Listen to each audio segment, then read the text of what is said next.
Well, I could tie your Love is Blind thing into an actual conversation that we had planned out. And that is, life is a competition. It really is. You could pretend like it's not, but we're all trying to be our best selves, and we're all keeping up with the Kardashians, and we're all trying to, be our best to be the best. I look at it this way. I approach life from a sports background, from a sports mentality, meaning you're trying to be great. You're trying to do your best. Are we all going to be the next Michael Jordan? Are we all going to be the next Michael Phelps? The answer is no. So when you realize you can't do that, whatever it is you end up doing, you still try to bring that mentality to your workplace. At least that's how I approach things in life. Yeah. Right? And again, sports mentality. I grew up as a kid playing sports. Didn't pan out the way I thought it would. Every kid wants to be a baseball player. Listen, dude, I get it. I'm the winningest coach on Fox Sports Radio. That's true. So again, you approach everything in life the same way. At least that's how I feel. I teach the little kids, you got to learn how to win the right way, but also lose the right way. And my point is, even on a show like Love is Blind or The Bachelor or whatever stupid game show you're on, you're bringing your best and you're trying to beat out everybody. Love is a battlefield. It's the game of love. Did you make that up? I did, I think. Yeah. But, yeah, the game of life is a competition in a lot of ways. Which is why... But there's plenty of room for everybody to win, though, Rich. Which is why this Timothée Chalamet story, who, by the way, as we've learned in the last couple months, is a huge sports fan and a knowledgeable one at that. Especially college football, yeah. College sports seems to be his thing. And a Raiders fan. He was rocking an old school Raider jacket in Paris. He's a Raiders guy, and he's good pals with Mad Dog Russo. So we know what Timothée Chalamet is made of. He's a guy that loves sports, but he just happens to be a pretty damn good actor. And he won a SAG Award the other night. I know you like it when they sag a little bit. Nothing wrong with a little SAG. When he wins the SAG Award, he gives a speech. I should win a SAG Award. He gives a speech that rubs some people the wrong way. I thought it was awesome. Again, maybe because I'm a sports fan and I understand a sports mentality. Competitive mentality. Why do people like to pretend like you are competing in a lot of ways? Guess what? Everybody listening right now at work or coming back from work, everybody's trying to take your job. If you're somewhere high up there, they want your job. They might not admit it. They might not wish any harm in your life. It might not be a direct reflection of how they feel about you, but if you're getting paid more, they want your job. It's very competitive. No, but it's a competitive world that we live in. If, again, you have a sports mentality. And you already said it, Timothée Chalamet is a kid who loves his sports, probably played all sorts of sports growing up, realized he's a little weenie, and said, you know what, I'm never going to make it in professional sports, but I got this mentality and mindset, and I'm going to use it in this field of acting, in this new career that I've found. Not to reiterate what you said, but think about that. When pursuing a woman you care about, when you're going for that job you want, if you were a kid that grew up playing sports and you have that mentality built into you, that's how a lot of us view life. Take a listen to Chalamet's speech. I can't downplay the significance of this award because it means the most to me. And I know we're in a subjective business, but the truth is I'm really in pursuit of greatness.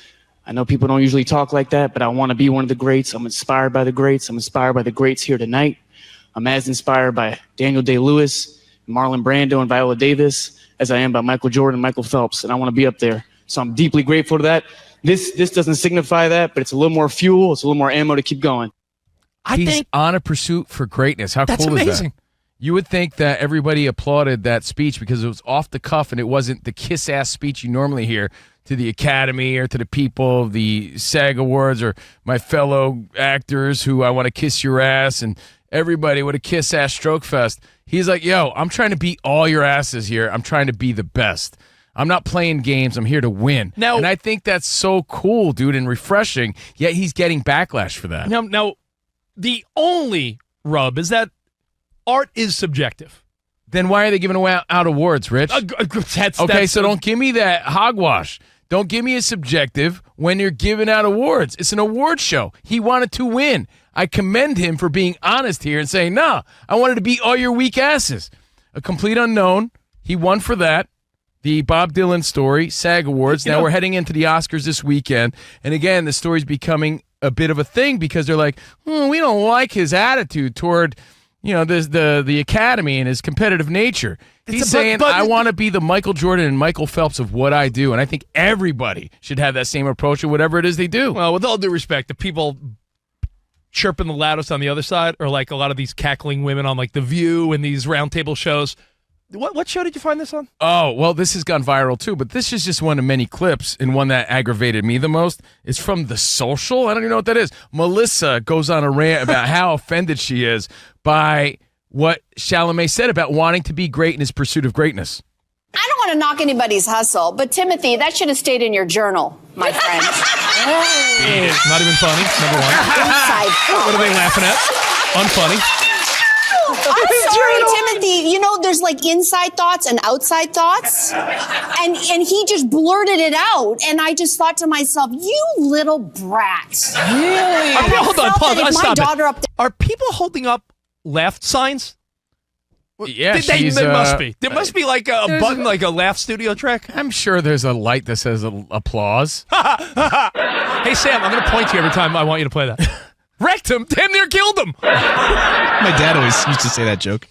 So, to me, criticizing someone's pursuit of greatness, whether it's in the arts, in sports, as an accountant, as a doctor, as a scientist, like, aren't we all pursuing greatness and trying to be the best we could be? Like, how could you criticize this dude getting up there who comes from a sports background, who said, listen, I admire the greats. You inspire me. I want to... The way Michael Jordan, Michael Phelps are great, I want to be that in acting. And she says, do you love me? And she says, no, but that's a real nice ski mask. A little delay on that laugh track there. Is it because I'm Mexican? It's on delay? Oh, yeah, that's what it is. Andale.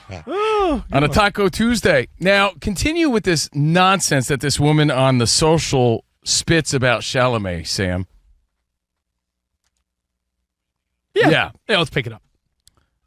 Because she has a problem with his pursuit of greatness. Pick it up. If my daughter went up there and said something like that, I'd be like, to quote one Kendrick Lamar, be humble. Here's the thing with acting. It's not like a sport where you can rack up numbers. I've got so many wins and I'm the best and I'm the next Michael Jordan, I'm the next Tiger Woods. It's not like that in art. Art, guess what? Guess who determines if you're great?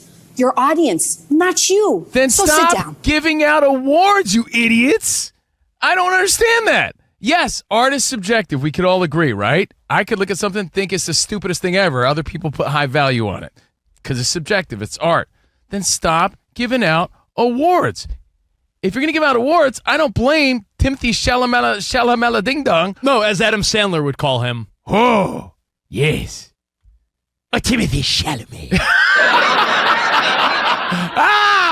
You can't blame him for wanting to win. I love that. He's a winner. I love his attitude. I think we should all take a little piece of that competitive edge to whatever it is we do, especially on today. You know what today's the anniversary of? Today is the anniversary of, I'll reenact it. Ready? I'm the greatest of all time. I'm the greatest. Today, who said that they were the greatest of all time? That baller. His mama called him Cassius. I'm going to call him Cassius. No, not Pete Weber. Not Pete Weber. Today's the day Cassius Even though Clay. he's a great. Who do you think you are? I am. Cassius Clay on this day beat Sonny Liston, and it was Muhammad Ali's first heavyweight title. I am the greatest. So Timothée Chalamet. Timothée Chalamet, who's fantastic. I think he's a great young actor. I'll tell you where he won me over. No joke. I was on a flight. Never would I have thought to watch Wonka. Same. Oh, it's great. Same. And I was like, I never liked the original. You know what? I'm like, I'm on a flight. It's free on Delta or American, whatever I was flying. And I said, I'll watch it. And I'm like, this kid's great. Same. I felt the same exact way. He had me at Hello. He had me at Wonka. And here's the question based on that. You got this kid who's really refreshing. He's going up there like a bro, saying, yeah, I'm here to kick everyone's ass. I'm here to be one of the greats. By the and way, I want everybody in this stupid academy to know I'm here for victory and I'm here to win. I want to be up there with Michael Jordan and Michael Phelps, with all the greats in acting. I want to be considered a great. I think that's awesome. I love that even more about the dude. when someone says stuff like that, again, it's Fox Sports Radio, do you embrace it or do you let it rub you the wrong way? Like, should other people be saying those things about you? That was the criticism that Ricky Henderson got many, many years ago when he broke Lou Brock's record. Ricky Henderson was on second base, right? He grabs the base, he steals that one too. He holds it up in the air and he's like, and today I'm the greatest of all time. And he was, because he was the record holder. But he got a lot of criticism for that too. Like, hey man, let someone else pat you on the back and toot your horn. Well, you shouldn't be tooting your own. I'll pat Timothée Chalamet on the back for being a knowledgeable sports fan, for being a hell of an actor, and he's dating Kylie Jenner, who's quite the looker. Major props. So Timothée Chalamet gets some props from COVINO and Rich here on Fox Sports Radio. The pursuit of greatness. There's There's nothing wrong with that. never anything wrong with I think you could be humble and express that you're out for greatness all at the same time. DB, your thoughts on this? I will readily admit that I want your job. Oh, like yeah. I'm not like I'm, but I say that in the most respectful way of being in this business, of having my show or my name on the show in that window. Like, yeah, I think that's what I don't want to say we all do because I don't know, but that's my That's the refreshing honesty that we're getting here from his speech, though. Best we can do is Sam's job, Dan. Sorry. The ceiling is the roof. Is Dan Beyer going No. Dan Beyer's going to plant drugs on you at the next. Already done. Yes. Rich and I have a Patreon show too that we do every day, and I forget where I'm pretty sure the conversation came up there, but we went on some sort of mission about like. You assume people know what you're after or know what you want, whether it be in relationships, that hot woman that you know, that job opening. Like, you assume that people know what you're after. But not necessarily. You need to make it clear sometimes. I want that job. Hey, I want to be with you. I like you. I want to spend time with you. You need to let people know. How many times do you hear people say, oh, I didn't know? How many times have you seen a woman, in a rom-com? Oh, my God, I would have never known. Wait, you've always had a crush on me? Like, you should have told her. And to back up what Dan Beyer said, Dan, the job's yours, because guess what we want? Dan Patrick's job when he retires. Yeah. I mean, to say that no one has their eye on a prize is ridiculous. And he's saying my eye is on being the best. I'm picking out great roles so that I can be considered one of the best in you said acting. Breast? I was thinking of his girlfriend. That's why. I was Samuel. Play the Timothée Chalamet speech one more time because he references the greats in movies and then he compares it to some sports figures. I can't downplay the significance of this award because it means the most to me. And I know we're in a subjective business. See, he even said that. But the truth is, I'm really in pursuit of greatness. I know people don't usually talk like that, but I want to be one of the greats. I'm inspired by the greats. I'm inspired by the greats here tonight.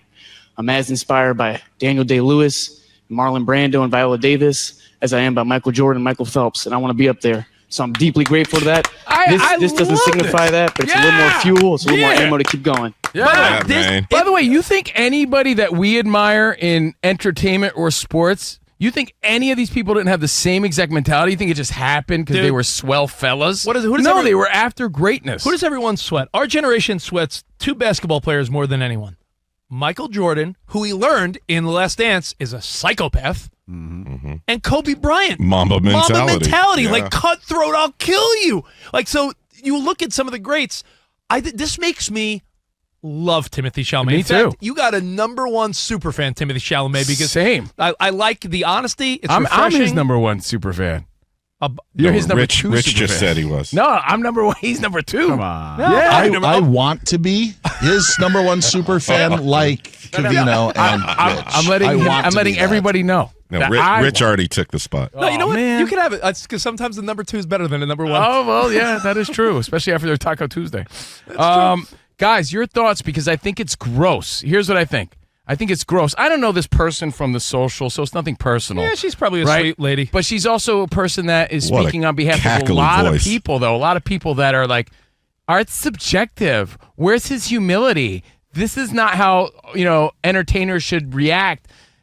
In fact, the whole premise of this speech is like, wow, Chalamet really stepped out of the norm here with this speech. You know who she's talking to, though? And I don't know who it is. I don't know the show. She's talking to the other women who are at the table, meaning like, I don't want to be in your chair. But you know darn well on The View or the American version, there's somebody that wants to be in Whoopi's chair. Exactly. Right? But this is her trying to cover up with her 3 friends there of like, But we you don't really say got to that. get off this, Dan, where where we're pretending to not want to bring and be our best because you're just raising a bunch of lame-o, lazy kids where we should be preaching exactly what Chalamet's saying right there. Like, all right, I have a teenage daughter. You think I want to show her what this woman's saying, or do I want to show her what Chalamet's saying? No, go after greatness and be the best that you could be. The end. And we'll take your feedback next, too. if you want to chime in, 877-99 on Fox. A true winning mentality from... It's a sports mentality, Rich. It really is.